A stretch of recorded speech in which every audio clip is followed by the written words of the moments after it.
We're just more compatible, you know? So, I want a divorce. Sorry about this, Maria. Oh, and you can go ahead and demand alimony. He'll pay for everything. Kevin said this to me with a grin as he handed me the divorce papers. Next to him stood his mistress, wearing a smug smile. I had been wondering why he was coming home so late lately, and now, to my shock, it turns out he was cheating. Moreover, these two had the audacity to confess their affair right in front of our daughter. They didn't seem to care at all how a child would feel seeing her father cheat and being so cozy with his mistress. Personally, I'm not opposed to divorcing Kevin. But if it means hurting my precious daughter, I won't hold back. I took a deep breath and resolved in my heart to make them see hell. My name is Maria Wilson, just a regular 40-year-old working mom. Kevin and I met at work, and this year marks our 12th anniversary. I'm just a regular staff member in the accounting department, but Kevin is the head of the planning department, the company's star division, receiving a decent salary and benefits. Our daughter Rose, who just turned 9, is smart, kind, and a really good kid, unlike me. She's very affectionate towards me and has recently started helping out with the household chores. However, she doesn't seem to like Kevin very much. This is because he's not only unhelpful with housework and parenting but also criticizes everything I do. Growing up in such an environment, Rose recently doesn't talk much to her father. But for some reason, I couldn't bring myself to back up Kevin. This reason goes back to when Rose was 5 years old, and she had an accident in her bed. Sorry. Now a grown girl, Rose, embarrassed and nearly in tears, turned bright red. Don't worry about it. I tried to cheer her up. But at that moment, instead of helping to wash the bedding or comforting her, Kevin twisted his face and snapped. That's disgusting. What did you do?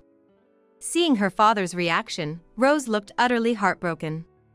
Of course, I scolded Kevin immediately and made him apologize to her. However, Rose still remembers this incident and hasn't forgiven him. His apology was reluctant, and he continued to mutter complaints afterward, clearly not understanding how hurtful he had been to our daughter. Rose has realized this, and since then, she rarely interacts with Kevin, who only spoiled her when it suited him. Sometimes, when she approached him with a smile, even if he was in a bad mood, he would take it out on her.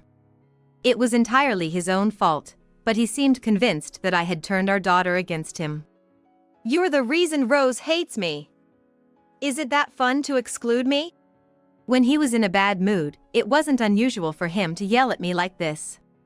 Even though we've only been married for 12 years, I find myself doubting if I can stay with him any longer. Every time the word divorce crosses my mind, I quietly sigh. One chilly day in February, when it seemed like the coldest days were behind us. All right, I'm gonna give it my best shot. Mommy's here to help, okay? Rose had been in the kitchen since morning, eager to make Valentine's Day chocolates. It seems that nowadays, kids prefer to exchange chocolates with close friends rather than just giving them to a crush, which is quite different from the Valentine's Day I knew. As I was thinking this, Rose shyly pulled out a differently wrapped chocolate. This one is for a boy in my class. Seeing her blushing and fidgeting, I couldn't help but smile broadly. Got it. Let's make some chocolates in this wrapping a little extra special then. Okay. I wanted to ask more, but pressing her might make her grumpy. Holding back my curiosity, I focused on helping Rose. The chocolate making went smoothly. And since they were to be given out the next day, we stored them all in the refrigerator. However, the next morning, the chocolates are gone. Why? Rose opened the refrigerator excitedly only to shout in despair. What happened? Only a few chocolates were left in the refrigerator. Then Kevin stumbled in, speaking to me in a mocking tone. Yeah, I ate the chocolates that were in the fridge yesterday. Homemade chocolates for Valentine's? How old are you? I would have preferred something fancy from a department store. Besides, you're not only bad at cooking but at making sweets too. It seemed Kevin had eaten the chocolates, mistakenly thinking I made them, and had nearly finished them despite saying they were bad. But right now, that didn't matter. Those chocolates were made by Rose. She was supposed to take them to school today and give them to everyone. What? Kevin suddenly became flustered and started making excuses. It's not my fault they were left out like that. It's like you were asking me to eat them. I did nothing wrong. To this, Rose burst into tears and yelled at Kevin. It's totally your fault for eating them without asking. I hate you, Dad. Later, Kevin tried to appease her by offering to buy her something she liked. But Rose ignored him and took the remaining chocolates to school. It's your fault. Why is it suddenly my fault? Because you didn't cover for me properly, that's why Rose was crying so much. His completely misplaced blame made me hold my head in my hands. Rose was upset about the Valentine's incident for a while, but her mood quickly improved when my parents visited over the weekend. Grandpa, Grandma, let's play together. Seeing Rose in a great mood made my parents smile too. Especially my dad, his face was so relaxed it looked like it might melt. Rose is such a good kid. My parents really dote on Rose, and she's very fond of them too. As for Kevin's parents, they live far away and are pretty difficult, so Rose feels uneasy around them. Around 10 o'clock, Kevin shuffled into the living room in his pajamas. It's too loud, it's the weekend, let me sleep in. Oh, sorry about that. Wait, Dad. Kevin, who had just arrived in his usual manner, was surprised to see my parents in the living room. My dad is strict about manners, and Kevin finds that challenging. Busy with work? Sorry for intruding at such a time. As my father apologetically spoke, Kevin vigorously shook his head. Then, he called me outside the living room. If your parents are coming, you should tell me first. Now I'm embarrassed being seen like this. But, I did tell you. I was working overtime yesterday, I was up late and I'm tired. Kevin reproached me in a whisper so my parents couldn't hear. Though I had informed him beforehand about the visit. He had forgotten and slept in. I sympathize with him being late because of overtime, but lately, he's always home late. Although we work in different departments, I hadn't heard that the planning department was particularly busy. Wondering if he was having trouble at work, I couldn't ask him anything further as he was visibly upset. Even after he got dressed and fixed up, Kevin remained grumpy. Almost lunchtime. Shall we go out to eat? Yay! Except for the still grumpy Kevin, everyone else enjoyed a pleasant time, and my dad suggested going out for lunch. Ah, I'm actually heading out now. Really? Yeah, that's right. I was surprised by his sudden plan to leave and asked again, to which he replied irritably. After that, we enjoyed a delightful lunch without Kevin. See you again soon, Rose. Yeah, see you. After seeing my parents off at the station, Rose and I headed home. When we arrived, there was Kevin, looking grumpy, although he was supposed to be out. Huh? Weren't you going out? Then, Kevin exploded in anger, shouting at me. Do you always put your parents first even after we're married? Shouldn't you prioritize your husband? What's going on all of a sudden? Do you even realize what being a wife means? Kevin continued to yell without listening to me. From his tone, it seemed he was upset about feeling left out. Then you should have come to lunch with us. I didn't want to spend my day off eating and having to mind your parents. I almost couldn't believe what I was hearing and had to stop myself from retorting. For context, right after Rose was born, during a hectic end-of-year period, I was forcibly taken to Kevin's parents' home. While managing the newborn Rose, I also helped around his parents' house and tried not to upset his difficult parents through the new year. Compared to that, this shouldn't be a big deal, but to Kevin, it was infuriating. Oh boy. Rose sighed softly as she watched Kevin continue to rant. The smile she had just a moment ago was gone, and she looked utterly disappointed in him. On another day off, Kevin had unusually left home early in the morning, and Rose and I were enjoying a relaxed day at home. What should we have for lunch? Since it was just Rose and me, I decided to make something simple and opened the refrigerator. Then, the front door opened, and I heard, "I'm home." Huh? I thought you wouldn't be back until tonight. As I went to the door puzzled, it wasn't just Kevin there. Hello. You're Maria from accounting, right? I'm the new receptionist, Lillian Gonzalez. What? Smiling beside Kevin was Ms. Gonzalez, the new hire who had just joined the company. She was quite popular, known for her charm, and several male colleagues were interested in her. Why would she be here at our house on a weekend? Let's not just stand here, let's go to the living room. Surprised, I led Lillian to the living room. Rose also looked shocked by the unexpected visitor. As soon as they sat down, they dropped a bombshell. Look, I'm gonna remarry this woman. What? My voice was drained of energy as they looked at me with mocking eyes. They continued with smirks. She's a better match for me. So, I'm divorcing you. Sorry, Maria. Oh, and you can demand alimony. He'll pay for everything. While saying this, Lillian intertwined her arm with Kevin's. Watching them being so close, a calm part of my brain realized, an affair. Actually, I was planning to tell you another day, but Lillian insisted on getting married before the end of the year, so we thought, strike while the iron is hot. Here, I even prepared this. Stunned, I was presented with the completed divorce papers by Kevin. I've been dissatisfied with our marriage for a while now. After all, I'm the star of the planning department, right? A guy like me matched with a plain old accountant like you just doesn't fit. I deserve someone young and pretty like Lillian. Lillian looked at me with a triumphant smile as Kevin spoke. Stunned by Kevin's harsh words, I was jolted back to reality. Fine, you can have custody. Rose doesn't like me anyway, and she's become quite unappealing lately, just like you. What? Kevin's outrageous statement echoed loudly, within earshot of Rose in the living room. Glancing at Rose, it seemed she couldn't grasp the whole situation yet, but she understood his words. Rose was looking at us with a face full of despair. The moment I saw that expression on Rose's face, a surge of anger rose within me. I snatched up the divorce papers, filled them out hastily, and showed them to Kevin. Is this good? I'm going to submit this to the courthouse right now. Then I took Rose by the hand, led her to her room, and quickly packed an overnight bag. I hurriedly packed my things as well. I couldn't leave Rose in a house with such people any longer.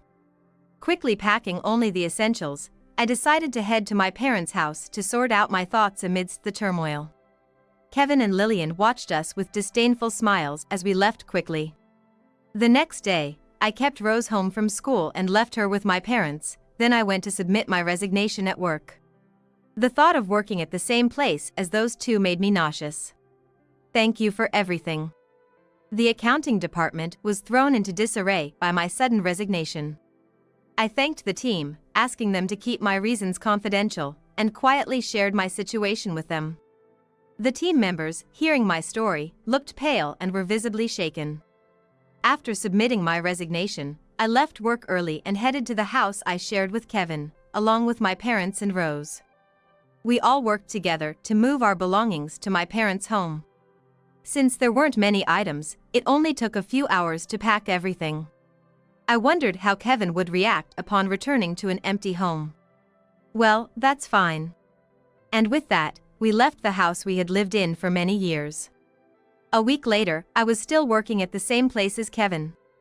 I wanted to quit immediately, but there were handovers and remaining tasks to complete, and the earliest I could leave was in a month.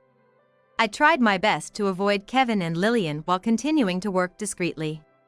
However, that afternoon, the head of the accounting department informed me that the president wanted to see me, prompting me to head to the president's office, puzzled about what it could be about. Excuse me. As I knocked and opened the door to the president's office, there were Kevin looking pale, the president with an angry expression, and unexpectedly, my father. Dad? What are you doing here? But before my father could respond to my question, Kevin, tears in his voice, shouted at me. Why didn't you tell me your dad is a major shareholder of the company and the president's best friend? Oh, did I not mention that? Yes, My father and the president had been friends since childhood and considered each other best friends. When the president founded the company, my father bought a significant amount of shares out of support. And to this day, he remains a major shareholder. My father owned several properties in the area and managed them to make some money. Even though he was a regular salaried worker until he retired, thanks to that, we had a bit of money. That's how he came to be a major shareholder in the company. When I was graduating from college and job hunting during a major recession, I was struggling to find a job. My father introduced me to this company. It's a good company, it should survive this recession. Trusting his words, I joined this company. I did take the hiring exams, but it felt like I got in mostly because of my father's connections. So after joining, I made it clear to the president. Just because I'm the daughter of a shareholder, you don't have to treat me special. A modest salary is all I need. I'm not interested in promotions. I'm grateful just to be a part of this company. The president respected my wishes and treated me as any other employee during work. Only a few employees, like those in the accounting department, know about my connection to the president. Perhaps the pale faces when I submitted my resignation were due to fears that my departure, for whatever shocking reason, might impact the company. I myself don't wield that kind of influence. I didn't tell Kevin about this because I feared his attitude might change if he knew I was a shareholder's daughter. I was afraid that his behavior would change when we started dating, so I didn't talk about my father. That's how things slipped and continued until now. Well, it hasn't caused any problems so far, and I doubt it will in the future. In fact, I had completely forgotten about it. My father, while a major shareholder, doesn't interfere with the management.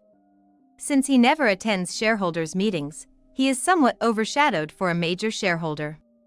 That's the situation. As I finished explaining, Kevin's face turned from blue to white. Seeing this, my father sighed deeply. I had intended not to interfere in my daughter's marital affairs. If you two had an amicable divorce, I wouldn't have contacted Nicholas, your boss. While saying Nicholas, my father looked at his best friend and our company president. But, you hurt my precious granddaughter. I couldn't forgive that, so I had to make it a big deal. The president nodded slightly to my father's words.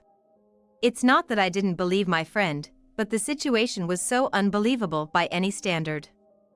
Who would think that someone who had an office romance would cheat with someone much younger within the same company, right?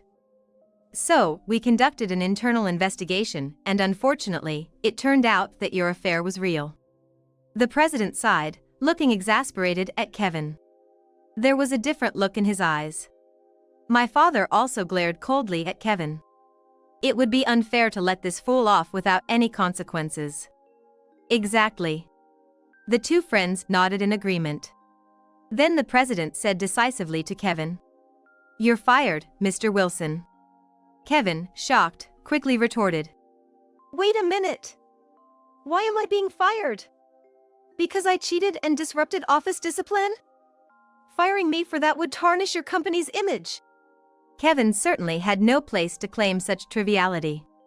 Additionally, it seems worse for the company's image to keep an employee who, despite being married, is cheating with a woman much younger than himself. As I was about to speak, the president, with a heavy sigh, interjected. There's another thing that came to light during our internal investigation. Mr. Wilson, you've been embezzling company funds, haven't you? This was new information to both my father and me, and we both widened our eyes in shock. The president's face mixed disdain with anger, while Kevin began to sweat profusely from the sudden accusation. Oh, and don't bother denying it. I have solid evidence right here. Why did you embezzle? Perhaps to fund escapades with your mistress? Kevin stumbled over his words. Likely because it hit too close to home. I recalled that when Lillian recently visited our home, she was decked out in expensive brands from head to toe. Despite being young and new to her job, it felt off that she could afford such luxury items, probably gifts from Kevin. He bought with stolen company money. Also, you've been increasingly absent and late to work, haven't you? Even without the embezzlement and affair, your performance evaluations had already plummeted. Kevin, too absorbed in his affair with Lillian, had neglected his duties. His selfishness disgusted me. It's appalling. Not just cheating, but criminal activity too. Hey Nicholas, we're consulting the police about this, right? Yes, actually, I've already consulted them. The mention of the police made Kevin kneel down swiftly, his sweat dripping heavily. I'm so sorry. It was a moment of weakness. So, you embezzled on a whim? Was cheating also a whim? Was hurting my daughter and granddaughter just an oversight, not truly meant? Oh, so if that's the case, I guess it's okay? Did you think I'd say that?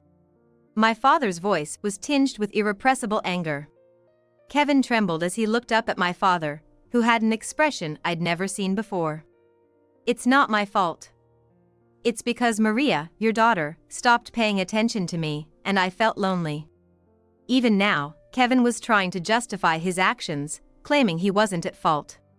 Seeing his pitiful state made me wonder why I ever married him. I nearly held my head in frustration but instead responded to Kevin's excuses. I was too busy every day because you never helped at home or with parenting. You didn't even clear the dishes after meals, did you? Yes, Kevin had left everything up to me, assuming I would handle it all. When Rose was little, I had asked him to at least clean up his dishes. But he had said, that's too bothersome. Isn't that a woman's job? I work in a demanding department, let me relax at home. At that moment, I realized that arguing with him was a waste of time. It was hard enough taking care of Rose, but I had to take care of you too. And you cheated because you were lonely? How selfish can you be? Kevin flinched at my shout. I had never been this angry at him before. Because I thought it was useless. At this point, I realized no matter what I said now, it was too late. Thinking about how I could have spared Rose the pain if I had divorced him sooner made me angry at my own misjudgment. What will your mistress do when you're sued by the company and fired? Oh, and of course, I will be demanding alimony from both you and your mistress, as she said it was okay to claim it. Even if you're out of work and have no money left after paying back the embezzlement, I will relentlessly pursue what's due. At this, Kevin, now horrified, knelt before me. Please, let's not get a divorce, I beg you. I'll break it off with Lillian right away. I won't cheat ever again, please forgive me. It's too late now. I've already filed for divorce. That day, after I left Rose at my parents' home, I went to the courthouse and submitted the divorce papers. They were accepted, so I'm no longer a Wilson. Kevin and I are now just strangers to each other. Yet, ignoring this, Kevin desperately continued. Then let's get remarried, right now. Rose is still young, she needs a father, right? I'm sure Rose thinks so too. The moment I heard these words, rage exploded within me. How dare you say that?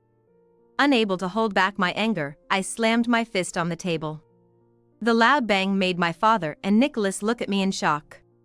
You had the nerve to flirt with your mistress in front of my daughter, saying Rose doesn't cling to you anymore and has become unattractive just like me. Can you even imagine how much those words hurt her? You have no right to call yourself a father. Hearing this, my father's face turned into a demonic grimace once again. You said that to my precious granddaughter, in front of her? What have you done? Nicholas also glared at Kevin with fury. I have grandchildren about the same age. Just the thought of them undergoing the same hurts me to the core. Kevin looked at me, my father, and Nicholas. Everyone's faces were filled with anger and contempt towards him.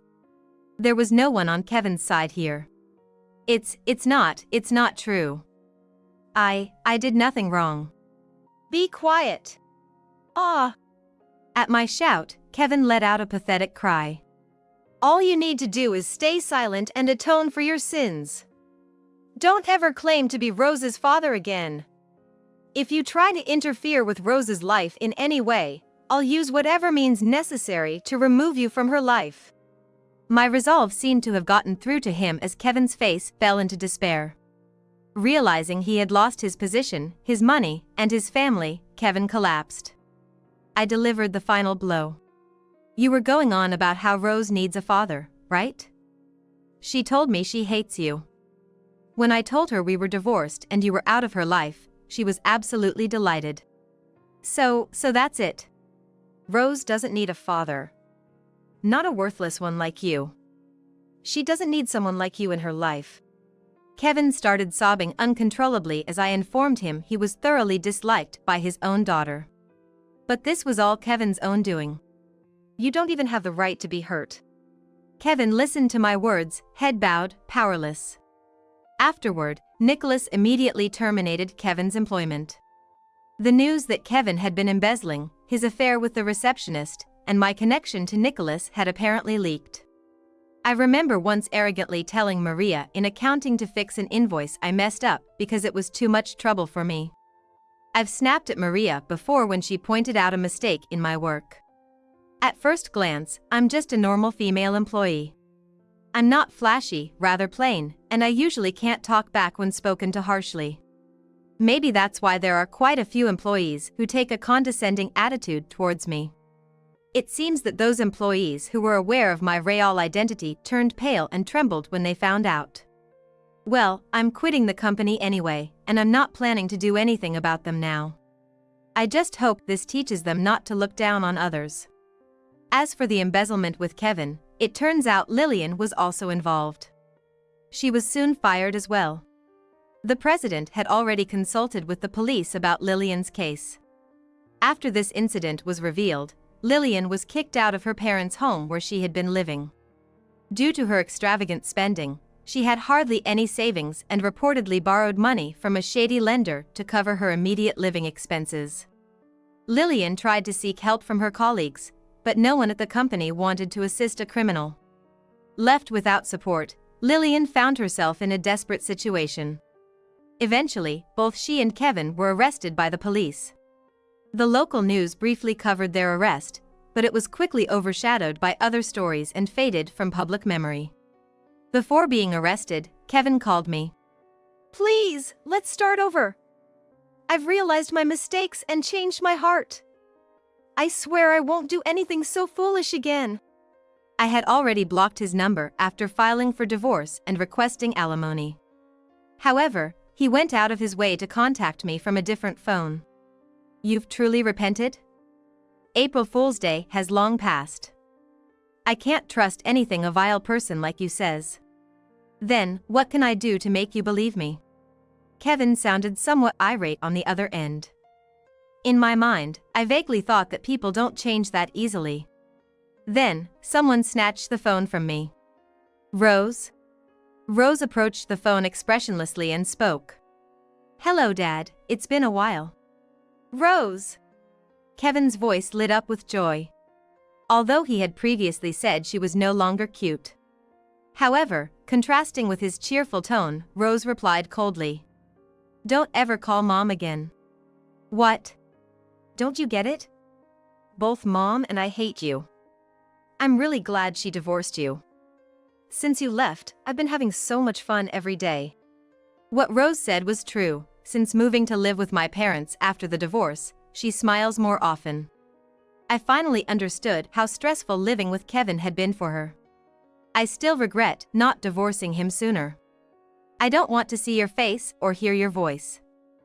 I don't even want to call you Dad anymore. If you understand, don't contact us ever again. Rejected thoroughly by his own daughter, Kevin was speechless on the other end of the line. He probably never thought he would be disliked to this extent. That's why you should stay out of our lives. If you contact us again, I'll consult a lawyer to handle it. With that, I hung up the call. Just to be safe, I blocked the number he had called from. Hey, no more calls coming in, right? To reassure Rose, who sounded anxious, I smiled and said, Yes, there won't be any more calls. Relieved by my response, Rose whispered a soft good and smiled with relief. After that, we never received any more calls or attempts at contact from Kevin. Perhaps the mention of a lawyer had an effect, or maybe his legal troubles and police involvement left him no room to bother us. Or perhaps he was struggling financially with the alimony payments and couldn't afford to reach out. Regardless of Kevin's situation, it no longer concerned Rose and me. Currently, Rose and I are enjoying a peaceful life at my parents' home. Thanks to my parents looking after Rose, I've had a much easier time. After quitting that company, I immediately found a job closer to my parents' home.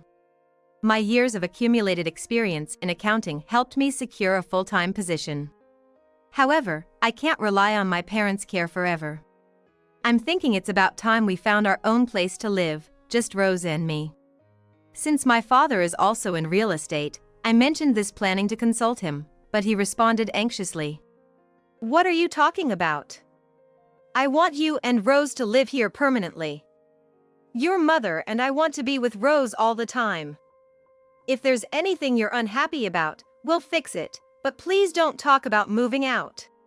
When my father, with such urgency, suggested that, I was taken aback and hurriedly responded. Okay. I won't talk about moving out, let us stay here forever. Because of this, my father is now making arrangements to transfer the property and land titles to my name. Well, if staying here makes my parents happy, I'm happy to accept their offer and continue living here. Rose seems so content surrounded by her loving grandmother, and seeing her smile every day makes me feel joyful too.